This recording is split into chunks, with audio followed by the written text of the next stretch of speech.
మళ్ళీ పైకైనా పోయినా అంటే పైకైనా పోయినా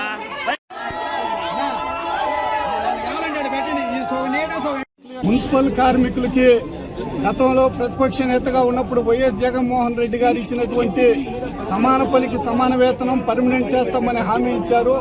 ఆ హామీని అమలు చేయాలని చెప్పేసి గత 4.5 సంవత్సరాల నుంచి కూడా మేము వెంటబడతా ఉన్నా అనేక దఫాలు రాష్ట్ర ప్రభుత్వం దృష్టికి తీసుకెళ్లినా ఏ ఒక్క సమస్య పరిష్కరించకుండా నిర్లక్ష్యంగా వ్యవహరించడం వలన ఈ రోజు వీధుల్లోకి రావాల్సి వచ్చింది. దాదాపు 11 రోజుల నుంచి మున్సిపల్ కార్మికులలో అన్ని విభాగాలకు సంబంధించినటువంటి కార్మికులు ఈ పోరాటంలోకి వచ్చి ఆందోళన చేస్తున్నా రాష్ట్ర ప్రభుత్వం నిమ్మక నీరెత్తినట్లు వ్యవహరిస్తుందే తప్ప ఏమాత్రం పరిష్కరించే దిశగా ప్రయత్నం చేయలేదు. అందుకనే మేము ఈ రోజు 11వ రోజు మా నెల్లూరు గ్రామ దేవత అయినటువంటి ఇరగాలమ్మ తల్లి అయినా సరే ఈ జగన్మోహన్ రెడ్డి గారి మనసు మార్చి మా మున్సిపల్ కార్మికులను పర్మనెంట్ చేసేదానికి ప్రయత్నం చేసే విధంగా ఆయనకి ఇవ్వాలని చెప్పేసి ఆ రకంగా ఆయన మనసు మార్చాలని చెప్పేసి ఈరోజు ఈ పొరుల దండ కార్యక్రమం పెట్టాము. ఇవాళ ఇరగాలమ్మ గ్రామ దేవతకి వచ్చి మేము మొక్కుకుంటున్నాము.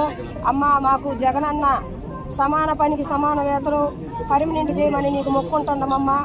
ఈ సంక్రాంతి కానుకగా అదిగో మీకు గుడ్ నైట్ చెప్తున్నాను, మీకు పర్మనెంట్ చేస్తున్నానని నీ పుణ్యాన మాకు చెప్పాలని మేము వేడుకుంటున్నామమ్మా. సమాన పనికి సమాన వేతనం పర్మనెంట్ పాదయాత్రలో ఇచ్చిన హామీలు నిలబెట్టుకోమని పర్మనెంట్ చేసి సమాన పనికి సమాన వేతనం ఇచ్చి చేసినానమ్మా. మీకు పండగకి గుడ్ న్యూస్ చెప్తున్నాను నేను సంక్రాంతికి అని చెప్పి జగనన్న చెప్పాలని ఆ తల్లికి మొక్కుంటున్నాం మేము.